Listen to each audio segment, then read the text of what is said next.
नमस्कार, माझ्या stitch and grow with Poonam या यूट्यूब चॅनलच्या अजून एका नवीन व्हिडिओमध्ये मी पूनम तुम्हा सर्वांचं मनापासून स्वागत करते। तर आज मी तुमच्यासाठी अजून एक नवीन व्हिडिओ घेऊन आलेले आहे एका हँडबॅगचा। तर हा व्हिडिओ कुठेही स्किप न करता पहा। तर या हँडबॅगसाठी आपल्याला 2 पट्ट्या लागणार आहेत। तर त्याची रुंदी जी आहे ती इथे मी 2 इंच घेतलेली आहे आणि उंची जी आहे ती इथे 19 इंच कट करून घेतलेली आहे। अशा 2 पट्ट्या आपण सेपरेट कट करून घेतलेल्या आहेत। त्यानंतर आपल्या या बॅगसाठी अजून आपल्याला काही गोष्टी लागणार आहेत। तर इथे मी एक अस्तर कट करून घेतलं, एक ब्लाऊज पीस कट करून घेतलं आणि एक जी आहे ती शॉपिंग बॅग कट करून घेतलेली आहे।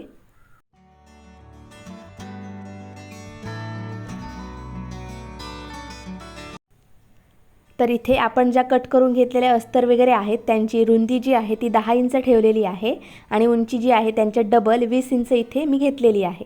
तर सगळ्यात आधी आपल्याला काय करायचं आहे, अस्तर ब्लाऊज पीस म्हणजे ब्लाऊज पीस सरळ ठेवायचं, त्याच्यावरती अस्तर ठेवायचं आणि त्याच्यावरती आपण कट केलेली जी शॉपिंग बॅग आहे ती ठेवून द्यायची आणि आपल्याला कडेकडेने इथे पाव इंचावरती शिलाई मारून घ्यायची आहे आणि ह्या तीनही गोष्टी ज्या आहेत त्या आपल्याला जोडून घ्यायच्या आहेत।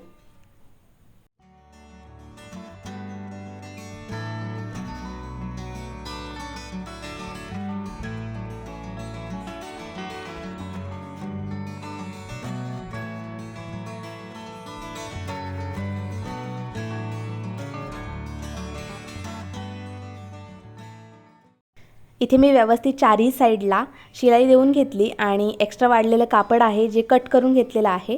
त्यानंतर आपल्याला इथे मध्य काढून घ्यायचं आहे या कापडाचा। तर उंचीच्या साइडला मी इथे हे कापड फोल्ड करून घेतलं, त्याचं मध्य काढून घेतलं आणि मध्याला मार्किंग करून घेतलेली आहे। तर ती मार्किंग कशासाठी ते मी व्हिडिओमध्ये पुढे दाखवेन। दोन्ही साइडला वरच्या आणि खालच्या बाजूला आपल्याला मध्य काढून मार्किंग करून घ्यायचं आहे। आता आपण मार्किंग केलेलं कापड साइडला ठेवून देऊया। त्यानंतर त्या 2 पट्ट्या ज्या आपण कट करून घेतलेल्या होत्या 2 इंच रुंदी आणि 19 इंच उंचीची, त्याला अशा पद्धतीने पाव इंचावरती, पाव इंचापेक्षा पण कमी अशा पद्धतीने शिलाई देऊन घ्यायची आहे दोन्ही साइडला।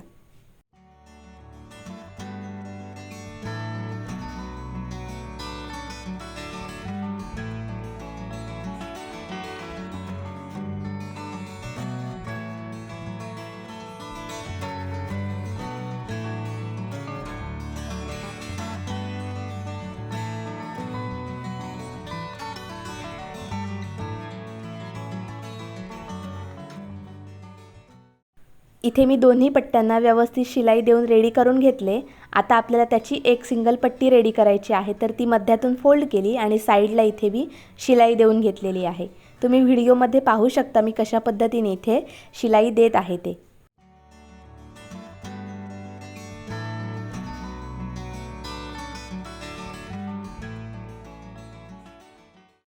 एका साइडला शिलाई देऊन झाल्यानंतर ह्या पट्ट्या रेडी झालेल्या आहेत। आता आपल्याला दुसऱ्या साइडला पण त्या पट्ट्यांना शिलाई देऊन घ्यायची आहे, म्हणजे छान दिसणार आहे ते दिसायला।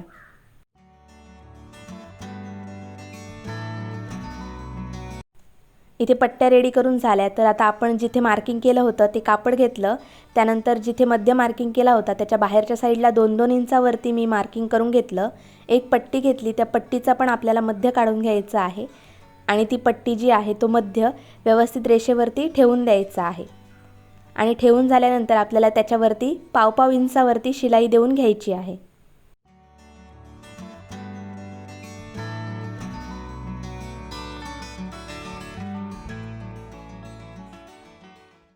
आपण एका बाजूला जसं केलेलं आहे सेम तसंच आपल्याला करायचं आहे। दोन्ही साइडला 2-2 इंचावरती मार्किंग केलं, त्याच्यावरती ती पट्टी ठेवून घेतली आणि आपण त्याला शिलाई देऊन घ्यायची आहे।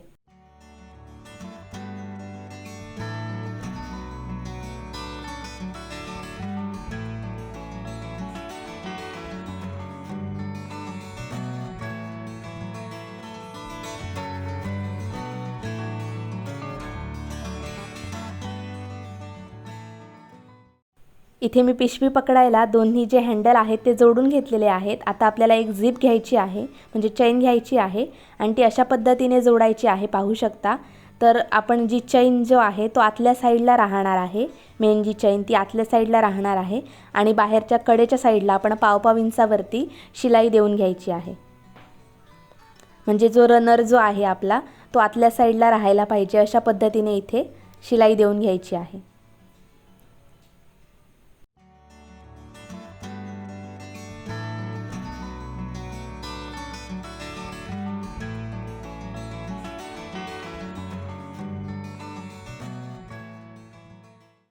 एका साईडला चेन जी आहे ती लावून झाली। आता आपल्याला ती चेन दुसऱ्या साईडला जोडायची आहे। तर ती सेम तशाच्या तशी फोल्ड करायची, पिशवी जी आहे फोल्ड करायची आणि दुसऱ्या साईडला पण सेम पाव पाव इंचावरती जोडून घ्यायची आहे।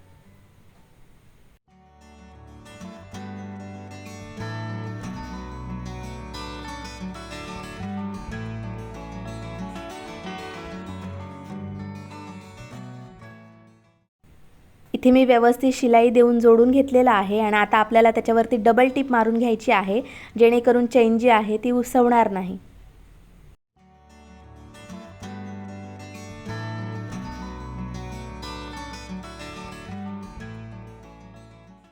इथे दोन्ही साईडला व्यवस्थित चेन जी आहे ती अटॅच करून घेतलेली आहे। त्यानंतर कॉर्नरला आपल्याला इथे 1-1 इंचावरती मार्किंग करून घ्यायचं आहे। इथे पाहू शकता तुम्ही व्हिडिओमध्ये मी कॉर्नरला 1-1 इंचावरती मार्किंग करून घेतलं आणि ते मार्किंग जे आहे ते आपल्याला कट करून घ्यायचं आहे।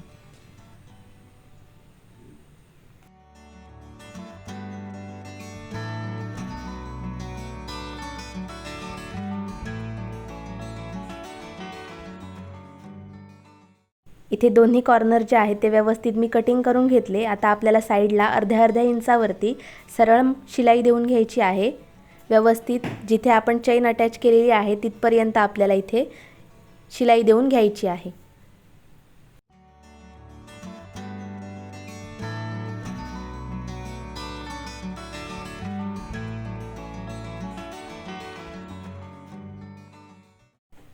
इथे मी दोन्ही साइड जी आहे ती शिलाई देऊन रेडी करून घेतलेली आहे। तुम्ही व्हिडिओमध्ये पाहू शकता। आपल्याला इथे डबल टिप देऊन घ्यायची आहे, जेणेकरून कुठेही उसवणार वगैरे नाही। जर आपण जास्त वस्तू त्याच्यामध्ये टाकल्या तर ती उसवणार नाही याची काळजी घ्यायची आणि डबल टिप इथे देऊन घ्यायची आहे। त्यानंतर एक्स्ट्राची जी इथे चेन उरली होती ती पण मी कडेने कट करून घेतली। त्यानंतर जिथे आपण कॉर्नर कट केले होते ते अशा पद्धतीने ओपन करायचे आणि त्याच्यावरती आपल्याला शिलाई देऊन घ्यायची आहे। अर्ध्या इंचावरती तिथे पण कॉर्नरला शिलाई देऊन घ्यायची आहे।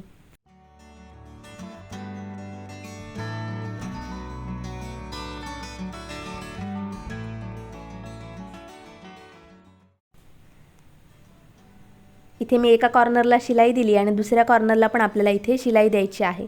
तर तुम्ही पाहू शकता एक लाईन आहे ती मोठी होते दुसऱ्या लाईनपेक्षा। तर ती कशी, कारण आपण एका लाईनवरती अर्ध्या इंचावरती शिलाई दिलेली असते आणि एका लाईन तशीच असते कट केलेली।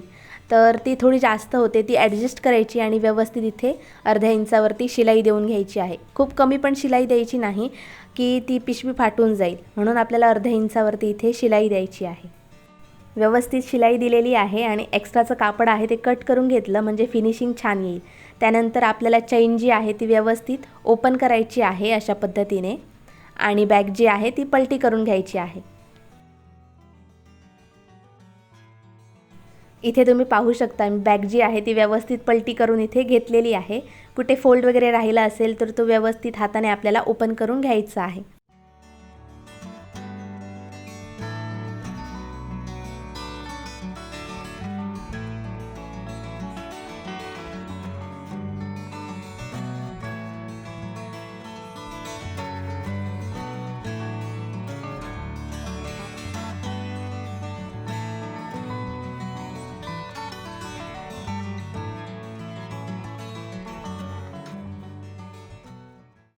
आपली बॅग जी आहे ती इथे व्यवस्थित रेडी झालेली आहे। ती दिसायला खूप छोटी दिसते, पण याचं स्टोरेज खूप जास्त आहे, ते तुम्हाला मी व्हिडिओमध्ये दाखवणारच आहे। तर हा व्हिडिओ तुम्हाला कसा वाटला हे कमेंटद्वारे नक्की कळवा आणि व्हिडिओ आवडला असेल तर व्हिडिओला लाईक आणि चॅनलवर जर नवीन असाल तर चॅनलला सबस्क्राईब करायला विसरू नका। थँक्यू।